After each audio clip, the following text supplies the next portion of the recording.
Hello guys, welcome back शिखा dot S C S. आज यहाँ पर एमसीक्यू चॉइस क्वेश्चन में हम आधुनिक भारत से रिलेटेड जो क्वेश्चन आंसर है वो देखेंगे। आज का सेशन स्टार्ट करते हैं। यहाँ पर आप देख रहे हैं कि फर्स्ट क्वेश्चन जो है मल्टीपल चॉइस क्वेश्चन में हिस्ट्री का पार्ट 20 में निम्नलिखित कथनों में से कौन से कथन सत्य हैं। तो आपको सत्य बताना है। जेम्स मिलर ने भारतीय इतिहास को हिंदू, मुस्लिम और ईसाई 3 कालखंडों में बांटा था।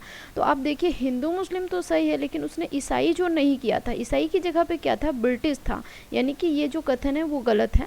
दूसरा है, सरकारी दस्तावेजों से हमें ये समझने में मदद मिलती है कि आम लोग क्या सोचते थे। ऑब्वियसली इससे हमें समझने में मदद मिलती है कि आम लोग क्या सोचते थे। अंग्रेजों को लगता था कि सही तरह शासन चलाने के लिए सर्वेक्षण महत्वपूर्ण होते हैं। ऐसा बिल्कुल भी नहीं था। ओके, तो यहाँ पर सिर्फ और सिर्फ सेकंड आपका सही है, यानी कि आंसर जो है बी है, केवल 2 सही है।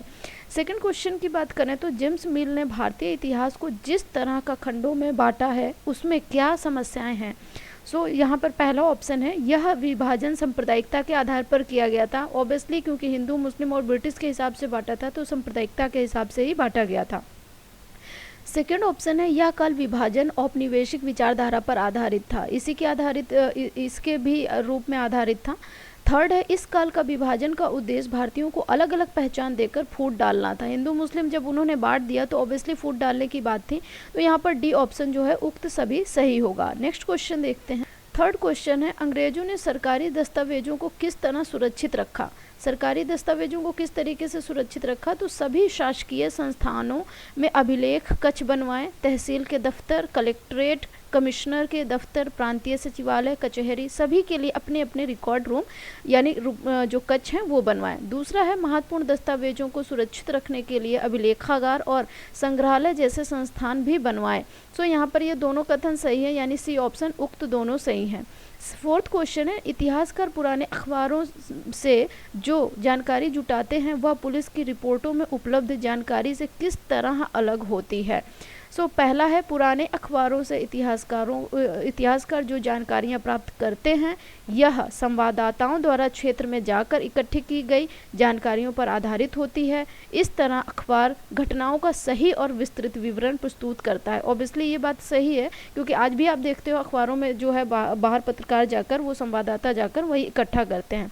सेकंड जो है, पुलिस रिपोर्ट के पक्षपातपूर्ण होने की संभावना होती है, क्योंकि पुलिस रिपोर्ट सरकार की सोच, वरिष्ठ अधिकारियों के दबाव तथा जांच अधिकारियों के व्यक्तित्व पर निर्भर करता है। आज भी यही हाल है। तो इस पुलिस की सिचुएशन आज भी नहीं बदली कुछ जगहों पे, लेकिन काफ़ी पुलिस अच्छा काम करती है। जैसे कि आप कोविड के मामले में देख रहे हो, काफ़ी जगह अच्छा भी कर रही है, बट काफ़ी जगह बहुत निंदनीय काम भी कर रही है।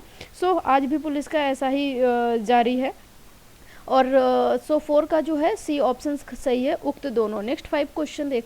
फिफ्थ क्वेश्चन है, निम्नलिखित में से सही मिलाप चुनिए, यानी कि इनमें से सही मिलाप हमें चुनना है कि कौन सा है। तो दीवानी का जो संबंध होता है वो भू राजस्व अधिकारी से संबंधित होता है। शेर मैसूर की बात करें तो सभी को पता है कि टीपू सुल्तान कहे जाते हैं। फौजदारी अदालत का संबंध फौजदारी अदालत से हुई होगा। रानी चेन्नम्मा का जो संबंध है वो कित्तूर में अंग्रेज विरोधी आंदोलन का नेतृत्व उन्होंने किया था।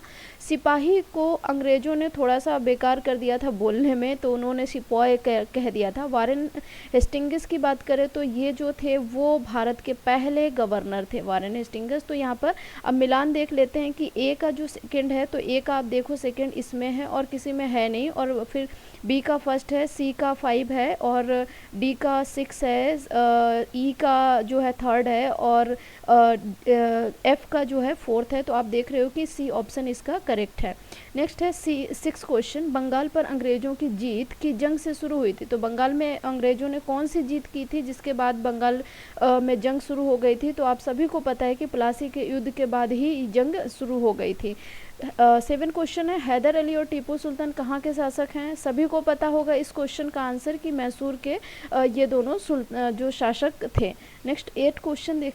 यहाँ पर 8 क्वेश्चन है, डलहौजी ने फिल इन द ब्लैंक्स का सिद्धांत लागू किया। तो डलहौजी ने कौन सा सिद्धांत लागू किया? डलहौजी ने, आपको पता है कि झांसी के बारे में तो पता ही है कि उसने झांसी को क्या किया था, वो विलय करने के चक्कर में थे, क्योंकि उन्होंने दत्तक पुत्र लिया था और पुलिस जो ये अंग्रेज़ों ने दत्तक पुत्र को मान्यता नहीं दी थी, इस वजह से इन्होंने विलय की नीति अपनाई थी। तो विलय का सिद्धांत जो है वो लागू किया था।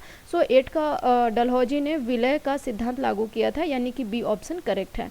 9th क्वेश्चन देखें तो मराठा रियायतें मुख्य रूप से रिक्त स्थान भाग में स्थित थी। तो मराठा रियायतें, आपको पता है कि मराठा का जो है संबंध आपका महाराष्ट्र से है। तो महाराष्ट्र कहीं ना कहीं आपका दक्षिण पश्चिम में आता है। तो आप देख रहे हो कि दक्षिण पश्चिम तो कोई नहीं है, बट यहाँ पर दक्षिण है, तो यानी कि डी ऑप्शन, दक्षिण ऑप्शन जो है 9th क्वेश्चन का वो सही होगा, यानी मराठा रियायतें मुख्य रूप से दक्षिण भाग में स्थित थी। लास्ट क्वेश्चन आज का देखते हैं। तो यूरोपीय व्यापारिक कंपनियां भारत की तरफ क्यों आकर्षित हो रही थीं?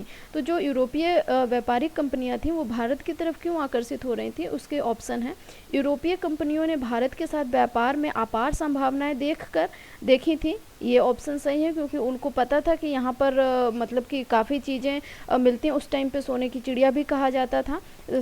बी है, यूरोपीय देशों में भारत की अनेक वस्तुओं की भारी मांग थी, जैसे कि यहाँ के जो वस्त्र थे वो बहुत जो कपास से निर्मित किए जाते थे वो काफ़ी अच्छे होते थे, और प्लस जो नील से उनकी रंगाई की जाती थी या छपाई की जाती थी वो भी यूरोप में काफ़ी लोगों को पसंद थी।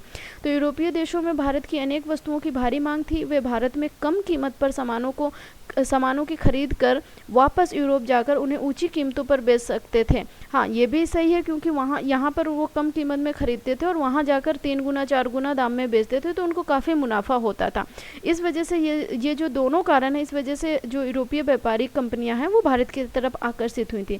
दैट मीन्स कि 10th का जो सी ऑप्शन है, उक्त दोनों, वो सही ऑप्शन है। सो आई होप कि ये वीडियो काफ़ी आपके लिए हेल्पफुल रहेगा। और आधुनिक भारत से, जैसा कि आप जान रहे हो कि आजकल ज़्यादा क्वेश्चन आते हैं, तो वीडियो थोड़ा सा ध्यान से देखिएगा। 1 से 2 बार आप देखेंगे तो आपके काफ़ी क्वेश्चन तैयार हो जाएंगे। आई होप कि आपको ये वीडियो काफ़ी अच्छा लगा होगा और आपके लिए काफ़ी हेल्पफुल भी होगा। सो लाइक और शेयर ज़रूर करिएगा। थैंक